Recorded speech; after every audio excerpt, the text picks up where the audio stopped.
Hello అండి, welcome to my channel lovely by Karthikeya. It's me Purnima. ఈరోజు నేను ఒక మంచి హెల్దీ అండ్ టేస్టీ డిష్ చూపించబోతున్నానండి. అదేంటంటే పెసరపప్పు చారు. ఈ పెసరపప్పు చారులో చింతపండు రసం వేయకుండా నిమ్మరసం వేసి పెసరపప్పుతో చారు చేస్తున్నానండి. పెసరపప్పు మనకి చాలా హెల్త్కి మంచిదండి. ఈ పెసరపప్పులో చాలా విటమిన్స్, ప్రోటీన్స్ కూడా ఉంటాయండి. మెయిన్గా ఈ వేసవి కాలంలో పెసరపప్పు తినడం వలన మన బాడీకి కూల్గా ఉంటుంది, చలవ చేస్తుందండి. అందుకే ఎండాకాలంలో పెసరపప్పుని ఎక్కువగా తీసుకోవడం మంచిది. So let's start the process. పెసరపప్పు చారు తయారు చేసుకోవడానికి కావాల్సిన మెయిన్ ఇంగ్రీడియంట్స్: 1 కప్ పెసరపప్పు తీసుకుంటున్నానండి నేను, అండ్ 1 లెమన్, మీడియం సైజ్ నిమ్మకాయ సరిపోతుంది, అండ్ 1 ఉల్లిపాయ, 4 పచ్చిమిరపకాయలు, 2 టమోటాస్. ములక్కాడ ఉంటే తీసుకోండి, లేదంటే స్కిప్ చేసుకోండి, నో ప్రాబ్లం. ఫస్ట్ మనం పెసరపప్పుని ఉడకపెట్టుకోవాలండి. దానికోసం ఒక కుక్కర్ తీసుకొని దానిలో 1 కప్ పెసరపప్పు వేసుకొని వాటర్తో శుభ్రంగా ఒక 3 సార్లు కడగండి. ఇప్పుడు నీట్గా కడిగాక దానిలో పెసరపప్పు తీసుకున్న కప్పుతోని 3 కప్స్ వాటర్ తీసుకోండి. తర్వాత దానిలో కొంచెం పసుపు, 4 డ్రాప్స్ ఆయిల్ కూడా వేసుకొని కలిపి కుక్కర్ మూత పెట్టి విజిల్ పెట్టుకోండి. స్టవ్ ఆన్ చేసుకొని 3 to 4 విజిల్స్ వచ్చేదాకా ఉడికించి స్టవ్ ఆఫ్ చేసుకోండి. కొంచెం సేపటి తర్వాత కుక్కర్ మూత ఓపెన్ చేసి చూస్తే పప్పు బాగా ఉడికిపోయిందండి. దీనిలో మీరు రుచికి తగినంత సాల్ట్ కూడా వేసుకొని పప్పును మెత్తగా మ్యాష్ చేసుకోండి.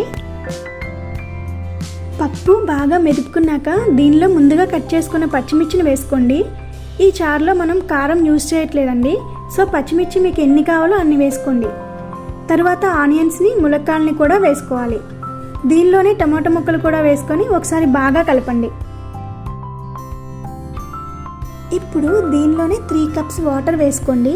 చారు మరీ తిగ్గా ఉన్నా మరీ పలుచగా ఉన్నా బాగోదండి, సో మీడియంగా ఉంటే బాగుంటుంది.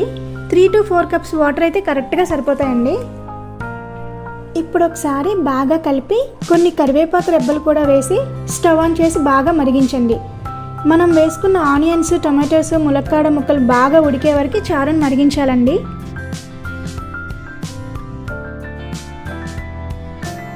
ఒక 15 మినిట్స్ తర్వాత అన్ని ముక్కలు ఉడికిపోయాయి అన్నాక అప్పుడు మీరు తాలింపు వేసుకోవాలి.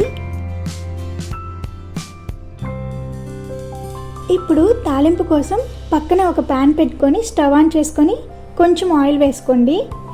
ఆయిల్ హీట్ అయిన తర్వాత తాలింపు గింజలు వేసుకోండి. అవి బాగా ఫ్రై అయ్యాక 2 ఎండుమిర్చిని కట్ చేసుకొని వేసుకోవాలి.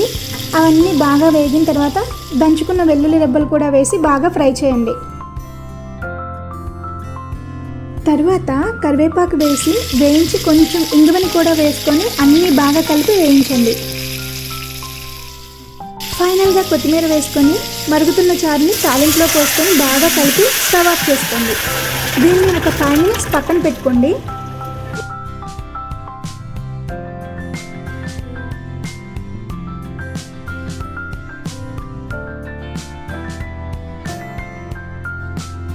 ఈ పప్పుచారు కొంచెం వేడి తగ్గిన తర్వాత నిమ్మరసం వేసుకోవాలండి. దీనిలో మీకు పులుపు బాగా ఇష్టపడే వాళ్ళైతే 1 నిమ్మకాయ మొత్తాన్ని రసం వేసుకోండి. పులుపు తక్కువ తినే వాళ్ళైతే 1/2 చెక్క మాత్రమే నిమ్మరసాన్ని వేసుకోండి. దీనిని బాగా మిక్స్ చేసి వేడి వేడి అన్నంలో వేసుకొని తింటే చాలా బాగుంటుందండి. టేస్ట్ అయితే పులుపు ఇష్టమైన వాళ్ళకైతే ఇది చాలా బాగా నచ్చుతుంది. ఒకసారి అందరూ ట్రై చేసి చూడండి, ఇది చాలా హెల్త్కి కూడా మంచిదండి. Hope you all like my cooking style. Thank you.